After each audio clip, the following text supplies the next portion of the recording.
Math subject के video को देखकर लोग इस तरह से स्वैप करते हैं जैसे 440 वोल्ट का करंट लगने वाला हो। अरे भैया, हम इस 440 वोल्ट को 0 वोल्ट में चेंज कर देंगे। आप एक बार पूरा वीडियो देखो तो सही।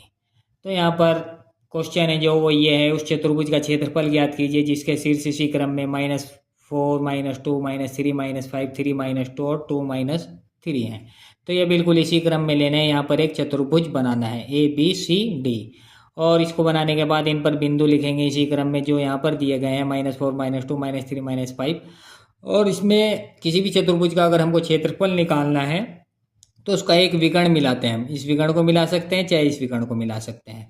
और जो त्रिभुज के क्षेत्रफल का फॉर्मूला होता है वो होता है हमारा 1/2, कोष्टक के अंदर होता है x1 × y2 - y3 plus x2 y3 - y1 plus x3 y1 - y2, और फिर ब्रैकेट और कोष्टक को बंद कर देते हैं।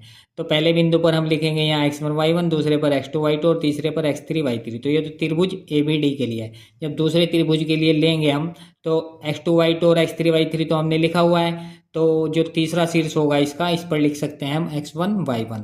तो अब यहाँ पर वैल्यू को रखना है। पहले हम त्रिभुज ABD का क्षेत्रफल निकालेंगे, तो उसके लिए हमने यहाँ पर सभी वैल्यू को रख दिया है। बस इसमें यह ध्यान रखना है कि जब हमारा बिंदु में भी माइनस हो और फॉर्मूला में भी जहाँ पर माइनस हो तो माइनस माइनस डायरेक्ट प्लस करना है, नहीं तो फिर क्वेश्चन में गड़बड़ हो जाती है। तो वैल्यू रखने पर जब इसको हम सॉल्व करेंगे तो आंसर जो आएगा हमारा वो आएगा हमारा 23/2 वर्ग इकाई। और फिर इसी तरह से त्रिभुज BDC का क्षेत्रफल निकालेंगे, इसमें भी वैल्यू को रखना है। इसमें क्या होगा कि जो हमारा x1 y1 है उसका वैल्यू हमारा क्या है, 3 - 2 है। पहले में x1 y1 का वैल्यू था -4 और -2, तो सिर्फ x1 की वैल्यू चेंज हुआ है। x1 की वैल्यू हमारी इस बार 3 है, बाकी सब कुछ सेम ज्यों का त्यों रहेगा। तो जब इसको सॉल्व करेंगे तो वैल्यू आएगा हमारा माइनस में -33/2। और तो किसी भी त्रिभुज का जो क्षेत्रफल जब हम निकालते हैं तो उसका वैल्यू हम माइनस में नहीं लेते हैं, उसका मान माइनस को छोड़ देंगे। यहाँ पर लिखेंगे 33/2 वर्ग इकाई।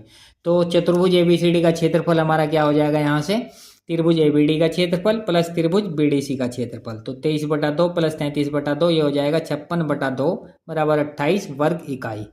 और यही इसका राइट आंसर होगा। तो वीडियो को लाइक कमेंट शेयर जरूर करना है। और जिन बच्चों को इसके कैलकुलेशन में गड़बड़ लगे कि हाँ हम कैलकुलेशन नहीं कर सकते, हमको समझ में नहीं आया है, तो हमारे वीडियो पर कमेंट कर सकते हैं, हम उनको कैलकुलेशन भी समझा देंगे। शुक्रिया दोस्तों, मिलते हैं नेक्स्ट वीडियो में।